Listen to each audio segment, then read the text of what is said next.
Buongiorno, benvenuti a questo secondo appuntamento di Oltre i confini, dialogo con gli scalabriniani nel mondo.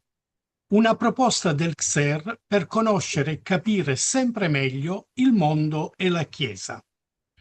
L'incontro di oggi, 1° luglio 2026, ci porta in Uganda, dove incontriamo il missionario scalabriniano padre John Kawisha, che dal 2022, dall'inizio cioè della missione scalabriniana in questo paese, ne coordina le iniziative in favore della popolazione locale e dei rifugiati. Benvenuto Padre John, grazie di aver accettato il nostro incontro. Grazie mille per invitarmi per questo incontro. Bene, partiamo allora proprio dal paese Uganda. È un paese che troviamo praticamente al centro-est del continente africano. È un paese che condivide i confini con il Kenya, la Tanzania, il Ruanda, la Repubblica Democratica del Congo e a nord con il Sud Sudan. Di questo paese, in verità, in Europa ricordiamo spesso i decenni di conflitti che lo hanno attraversato. Ricordiamo anche le figure di alcuni dittatori particolari come Idi Amin. Ricordiamo il difficile cammino verso una stabilizzazione politica e civile, la fragilità economica. Puoi darci tu oggi alcune notizie sulla realtà attuale di questo paese che ormai conta quasi 50 milioni di abitanti? Grazie per questa domanda. È una domanda importante perché si deve partire da un paese dove noi scalabriniani adesso ci troviamo. Da punto di vista politica, come anche hai detto, da dittatore, diciamo, Idi Amin, nel 1986, quando Museveni, che adesso è ancora presidente, ha preso il governo, c'è in questo paese pace e stabilità. Non ci sono conflitti in corso, quindi ecco, ha reso questo paese di diventare la destinazione attraente per i rifugiati delle nazioni vicine. Come ha detto, questo paese condivide confini con tanti paesi e tra questi paesi ci sono alcuni conflitti, quindi la stabilità di questo paese, adesso anche la pace, è proprio attraente per i rifugiati. E le elezioni qui si tengono ogni 5 anni e quest'anno il paese ha svolto le elezioni e il presidente in carica da adesso 40 anni è stato rieletto. Questo segna il suo ottavo mandato. E sì, quando entriamo nella vicinanza di questa politica si può dire un po' politica un po' sofiscato perché non si può capire, ma a noi ci interessa questa stabilità e la pace che adesso ci sono in questo paese. Poi dal punto di vista demografico, questo è un paese delle popolazioni più giovani al mondo, quindi contiamo 78% sotto i 35 anni. E la popolazione totale varia, come hai detto, tra 50 e 52 milioni, con il 70% che risiede nelle aree rurali. Quindi si vede che la maggioranza delle popolazioni qui non si trovano nelle grandi città come Kampala, ma si trovano nelle aree rurali. Ecco perché anche il sistema di votazione, perché quelli che sono in queste aree rurali non ricevono proprio l'informazione, quello che devono anche ricevere anche per discernere su il loro paese. Poi dal punto di vista economico, e questo paese è classificato come paese a basso reddito o in via di sviluppo, come dicono. Ah, principalmente questo paese si è affidato a agricoltore e il turismo come principale fonte di reddito. Quindi si vede che è un paese dove c'erano 2 stagioni di pioggia e poi c'erano il terreno fertile, quindi tanti, perché sono nelle aree rurali e lavorano per il terreno. Bene, vediamo allora che al di là della, diciamo, della permanenza al governo del presidente, che è un aspetto, diciamo, che almeno per gli occidentali fa sempre un po' storcere il naso, nel senso di dire a 40 anni, allora è quasi una dittatura. Però poi dal punto di vista appunto economico, sociale e demografico e anche di conflitti, c'è quella stabilità che serve al paese per potersi presentare, diciamo, anche come terra attraente per altri. E infatti un aspetto che non possiamo dimenticare e non sottolineare sono proprio i confini. Quello a nord che l'Uganda condivide con il Sud Sudan e quello ad ovest con la Repubblica del Congo. Da questi due paesi provengono quasi 2 milioni di rifugiati che trovano rifugio in Uganda. Cosa puoi dirci su questa realtà migratoria del paese, sulle iniziative che si tenta di fare di accoglienza, di integrazione, che si vuole realizzare o si realizzano in favore dei migranti e dei rifugiati? Sì, come ho detto, questa pace e stabilità mette l'Uganda di essere attraente paese per i rifugiati, quindi Uganda qui in Africa adesso è uno dei paesi che ospita maggior numero di rifugiati e richiedenti asilo. Gli ultimi dati indicano che il paese accoglie circa 2 milioni di rifugiati e richiedenti asilo, principalmente dal Sud Sudan e dalla Repubblica Democratica del Congo. Statisticamente i sudsudanesi costituiscono il 52%, i congolesi 33%, i sudanesi il 5% e gli eritrei 3%. Quindi Uganda mantiene una politica di fronte aperte, accogliendo i rifugiati. Quindi questo fronte aperte, che Open Border Policy, è quello che l'Uganda adesso mantiene. Ecco perché ci sono tanti che vengono qui in Uganda e vengono ospitati. Per far fronte all'influsso, il governo ugandese ha implementato un sistema di insediamento in cui ai rifugiati vengono assegnati lotti di terra di 30 per 100 metri. Quindi non c'è qui i campi profughi. Perché? Il governo ha detto che i campi profughi indicano l'emergenza e poi emergenza che deve iniziare e finire, ma insediamento indicano che c'è un po' la stabilità, anche un po' l'integrazione.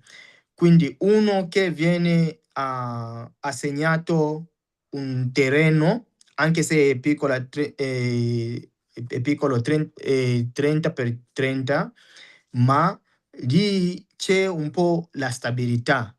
Invece di campi profughi dove ci sono le tende, quindi quando vedete anche questi insediamento, i rifugiati costruiscono come una capanna con i mattoni di terra, così. Quindi il Refugee Act del 2006 permette ai rifugiati di accedere ai servizi pubblici paragonabili a quelli dei cittadini ugandesi, tra cui istruzione per i bambini e l'assistenza sanitaria. Quindi questo è un modo di integrazione, anche una politica migratoria qui in Uganda, dove questo Refugee Act dà questo accesso ai rifugiati anche di essere come ugandesi. E la legge prevede che l'ufficio del primo ministro supervisioni il benessere dei rifugiati, compresa la verifica dell'arrivo e che le organizzazioni che lavorano con i rifugiati sottoscrivano memorandum d'intesa con questo ufficio. Quindi hanno dato questo incarico all'ufficio del primo ministro e il primo ministro è responsabile di rifugiati qui in Uganda.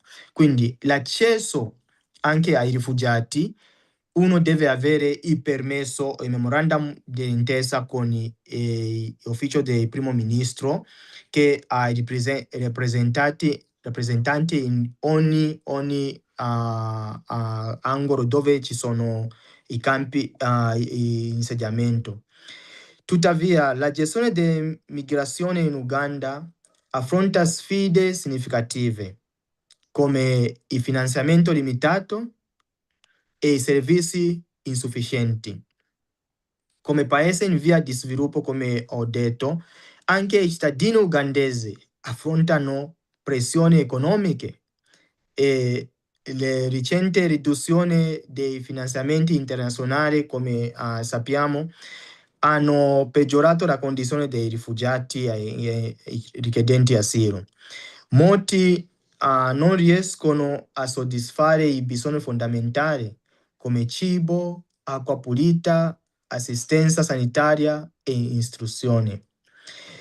Quest'anno i fondi destinati alla gestione dei rifugiati ammontano a 165 milioni di dollari, suscitando preoccupazione per il crescente deficit finanziario.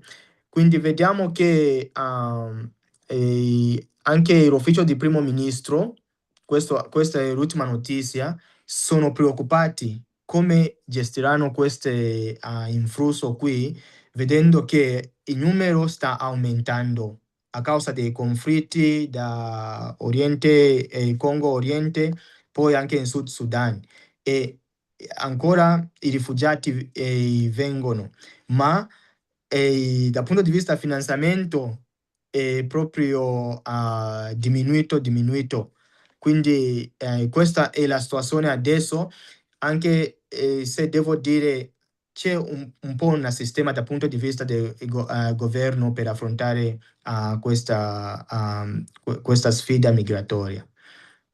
Grazie John di questa panoramica che ci hai dato sia sul paese Uganda che sulla realtà migratoria e dei rifugiati e hai già sollevato forse uno degli aspetti più problematici del nostro mondo, che è la reale cooperazione tra i cosiddetti paesi sviluppati e i cosiddetti paesi in via di sviluppo.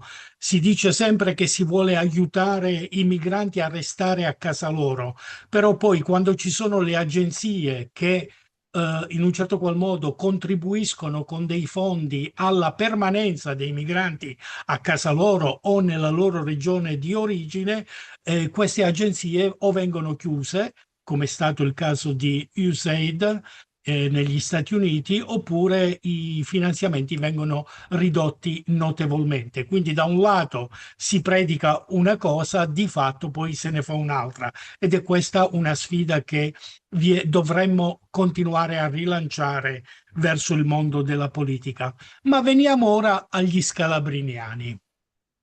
Nel 2022, dopo alcuni anni di presenza in Mozambico, hanno deciso di venire ad operare in Uganda. Hanno costituito una piccola comunità religiosa a Kampala, che è la capitale al sud del paese, e da qui partono regolarmente verso il nord del paese per assistere i rifugiati presenti nel campo, non nel campo emergenziale, ma nel campo di insediamento di Agiumani, come ci hai descritto la differenza poco prima. Parlaci allora di questa missione che ti vede coinvolto in prima persona. Quali sono le motivazioni, le azioni principali che gli scalabriniani realizzano dal 2022 in questa posizione missionaria? Grazie per questa domanda. Eh, la missione ufficialmente è aperta 11 gennaio 2023. Questo è ufficialmente, ma già da 2022 la nostra presenza a distanza come pilota da Sudafrica venivamo qua. Quindi la missione scalabriniana in Uganda è stata aperta per due motivi principali. Per causa della presenza dei migranti e i rifugiati. E poi per la promozione del nostro carisma per i giovani interessati a diventare i missionari scalabriniani. E queste motivazioni guidano anche le nostre azioni principali qui in Uganda, perché diventano obiettivi anche per la nostra presenza qui in Uganda. Anzitutto, assistiamo i rifugiati in due diocesi, come hai detto, a Kampala e a Adjumani, ma nella diocesi di Arua, che è sotto la diocesi di Arua. A Kampala il nostro lavoro consiste principalmente nella collaborazione con organizzazioni ed enti ecclesiastici locali già impegnati con i rifugiati. Quindi collaboriamo con i GRS, collaboriamo con la giustizia di pace, il Dipartimento della giustizia di pace della diocesi di Kampala, di cui anche lavorano con i migranti, poi con alcune organizzazioni cattolici a livello episcopale, la conferenza episcopale, che anche lavorano specialmente nel traffico degli esseri umani, quindi collaboriamo con loro. Nella diocesi di Arua, in particolarmente nel distretto di Adjumani, nel campo di Newmanzi, quindi il nostro insediamento di Newmanzi, dove risiedono circa 55.000 rifugiati, tutti provenienti da Sud Sudan. Realizziamo vari progetti. Serviamo una comunità cattolica di circa 700 membri, fornendo ovviamente il sacramento, celebrando la messa con loro. Poi altri progetti sono aperti a tutti, indipendentemente dalla fede del beneficiario. L'idea di questo progetto è nata dopo un'analisi dei bisogni, che ha rivelato come i rifugiati abbiano un forte bisogno di empowerment.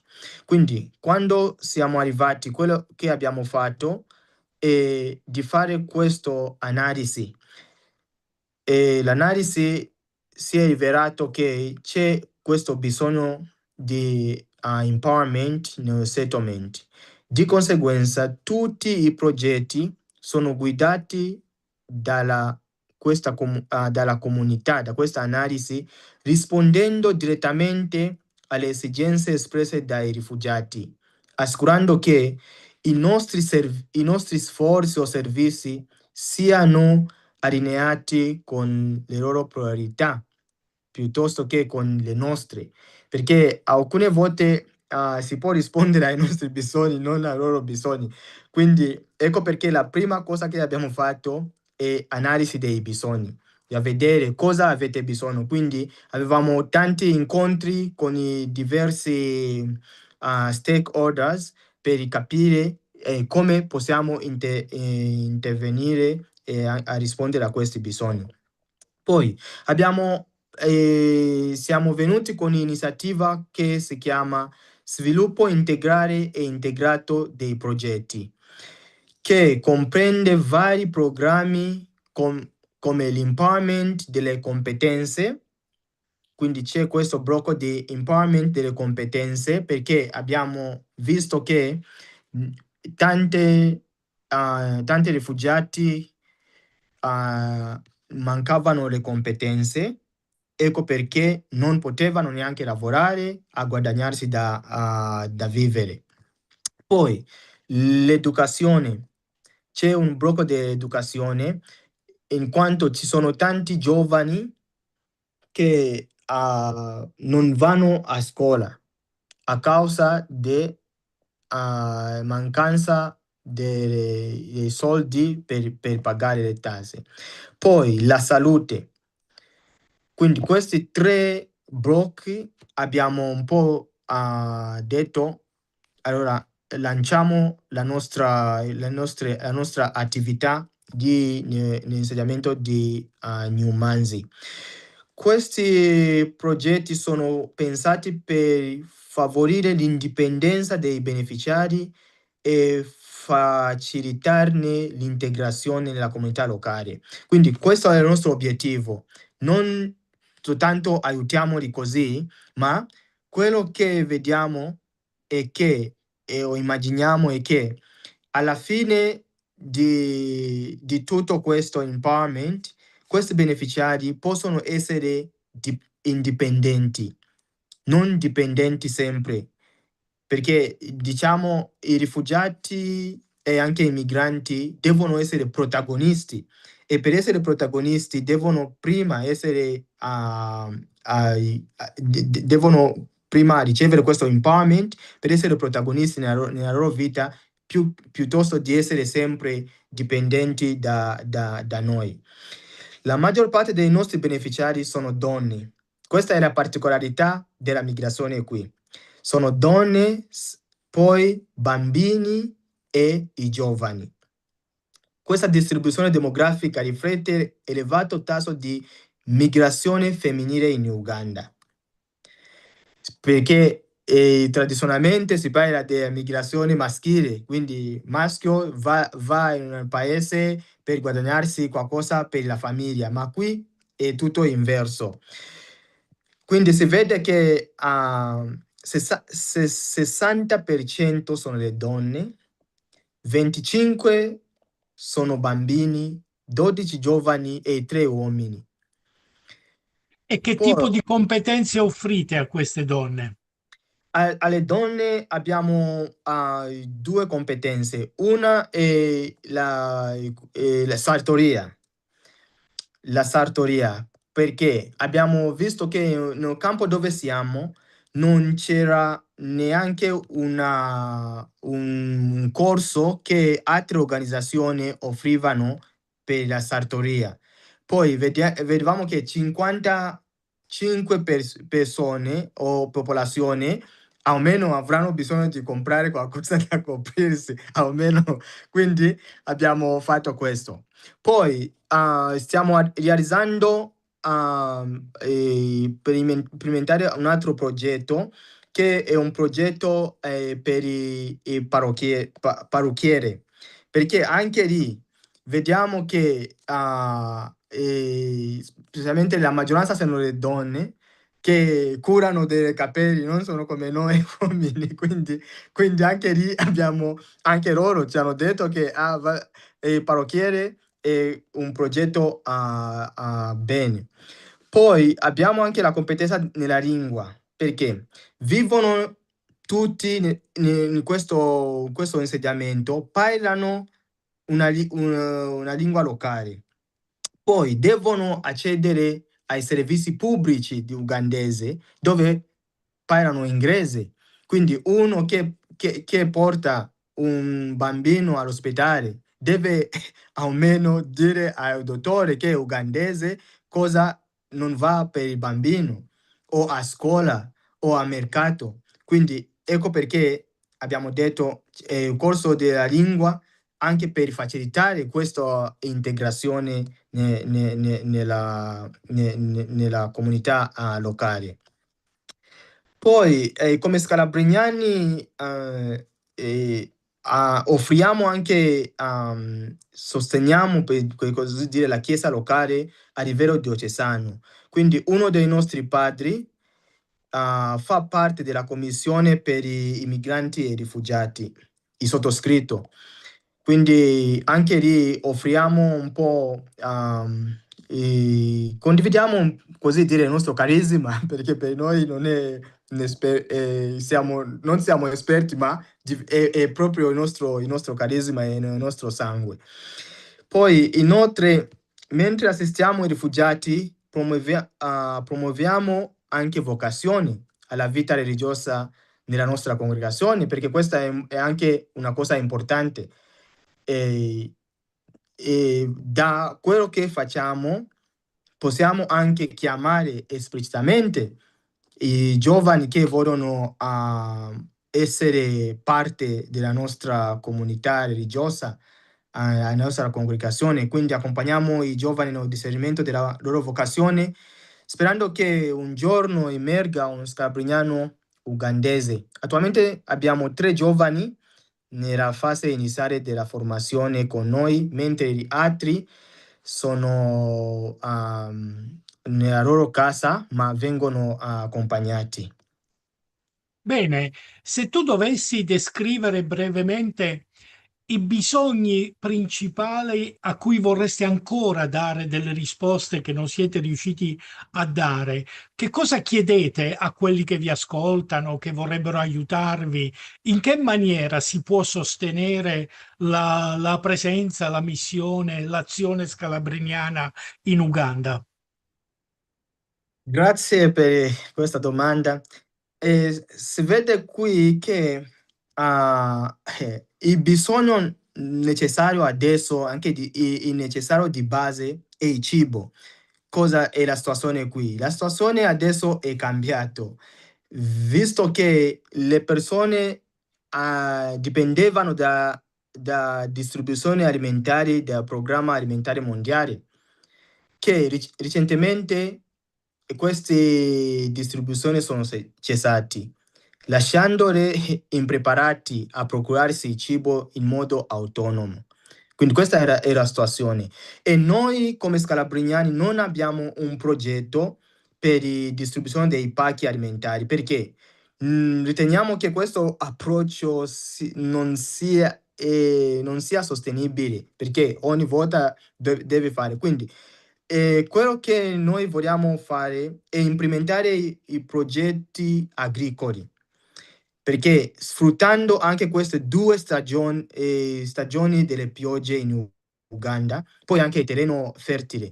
Quindi quello che posso chiedere a quelli che ci stanno seguendo, ascoltando, è che noi scalabriniani abbiamo questo un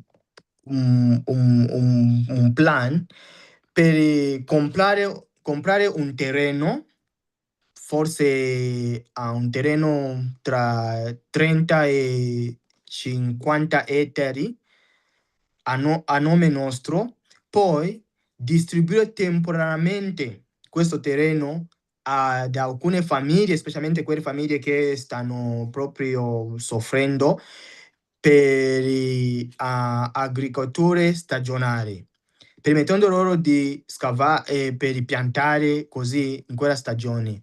Poi questi ettari possono sostenere 70 a 100 famiglie. Quindi la prima cosa chiederò a quelli che ci stanno seguendo, che questo può essere possibile se ce l'abbiamo i fondi, di cui non ce l'abbiamo. Se ci sono quelli che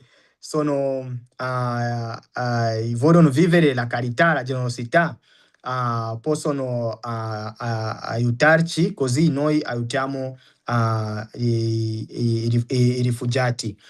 Poi c'è anche l'assenza della medica, l'accesso della medica dignitosa. Numanzi ha 55 mila persone e poi c'erano una clinica, non è un ospedale, una clinica che non c'è la medicina, il medicinale è il problema, quindi ogni rifugiato quando va lì viene dato paracetamolo per tutti i tipi di malattie. Quindi abbiamo già iniziato un po' questa campagna per accogliere un po' i soldi, anche per implementare il progetto proprio per la salute per i rifugiati. Quindi se c'è qualcuno che è disponibile, è benvenuto. La terza cosa e l'ultima, vediamo che come i nostri progetti adesso stanno un po' aumentando, le strutture sono insufficienti per i progetti. Specialmente vediamo che abbiamo soltanto due edifici e con il numero crescenti non c'è proprio lo spazio. Quindi cosa abbiamo fatto? Questa è la misura temporanea, così dire. Abbiamo programmato gruppi in orari diversi, che non è una soluzione a lungo termine. Quello a lungo termine è per ottenere finanziamenti per costruire edificio aggiuntivo con 2 aule per accogliere tanti dei nostri beneficiari.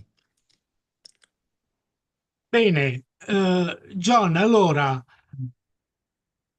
terra, medicine e un aiuto per aumentare le strutture di accoglienza. È un po' il riassunto dei bisogni che, diciamo, l'Uganda sottopone all'attenzione del mondo e di chi vuole sostenere.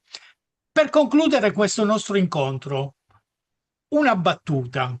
Come mai un giovane ragazzo dello Zambia finisce a diventare missionario scalabriniano? Perché hai fatto questa scelta? Come ci sei finito dentro in questa realtà, in questa congregazione particolare che ha dei migranti e dei rifugiati il proprio obiettivo principale di servizio? Grazie mille per questa domanda. Um, il mio percorso vocazionale è un mistero perché non si può capire, anche la vocazione in generale è mistero perché è qualcosa che uno non programma, ma viene così. Quindi io dall'inizio della mia vocazione come religioso non ero scalabriniano. Sì, ero in un'altra congregazione francescana, poi ero in Italia, ho incontrato i scalabriniani tramite un padre scalabriniano, padre Mario Tofari, che mi ha introdotto alla vita scalabriniana e poi mi ha dato anche alcune letture dei scalabriniani, anche del santo fondatore Giovanni Battista Scalabrini. E poi in quel tempo, diciamo 2010, 11 lì, c'erano tanti africani, i barchi che attraversavano il Mediterraneo dall'Africa a Europa, specialmente ad Italia. Quindi ecco perché io mi sono chiesto, anche io posso fare qualcosa per questi rifugiati africani, in quel tempo africani. Poi, dopo un po' il discernimento, ho deciso di entrare ai scalabriniani. Quindi lì a Roma Ho fatto la mia formazione a Roma, poi a Loreto, il mio pastorale, o la mia pastorale come tirocinio ho fatto in Sudafrica, poi sono tornato a Roma per completare gli studi e poi sono qui in Uganda. Ma tutto questo, adesso sto capendo che l- la persona in sé è mobile, non è immobile. Quindi servendo o accompagnando le persone che sono in mobilità e anche accompagnando me stesso, che la mia vita è mobile, è mobilità verso Dio. Adesso sarò 40 anni, la nostra vita è 70 e 80 per i più robusti, quindi già il cammino sta avanzando. Quindi ecco perché vedo che quello che sto facendo anche corrisponde con la mia scelta. Grazie mille per questa domanda. Grazie a te, John, per il tempo che ci hai dedicato, per la testimonianza del tuo lavoro e della tua vita, della tua vocazione che ci hai offerto. E cosa dire? Abbiamo in questi giorni le notizie non belle che vengono dal Sudafrica, dove la popolazione si sta scagliando contro i migranti e i rifugiati, obbligandoli quasi a scappare di nuovo, ad andare via, a lasciare il paese. Abbiamo visto che c'è un paese invece, l'Uganda, che ancora ha fa delle porte aperte, uno dei suoi pilastri anche di politica. E naturalmente quando la migrazione e quando i rifugiati sono visti non come delle emergenze e non sono trattati come dei casi a cui dare risposte emergenziali sempre, ma vengono visti ed inseriti come un elemento che fa parte della popolazione e del contesto e del paese, la cosa forse può essere gestita in maniera diversa. L'Uganda ne è un esempio. John, padre John, ce ne ha dato la testimonianza. Noi lo ringraziamo. Ringraziamo tutti voi che ci avete accompagnati in questa intervista e vi do appuntamento al 1° settembre, dove ci dirigeremo in Spagna, nella zona di Cadice, di Ceuta e Melilla, per vedere un po' la realtà migratoria e di rifugiati di quest'altra posizione scalabriniana che abbiamo in Europa. Vi ringrazio, vi auguro una buona giornata e vi saluto. Arrivederci, John. Grazie.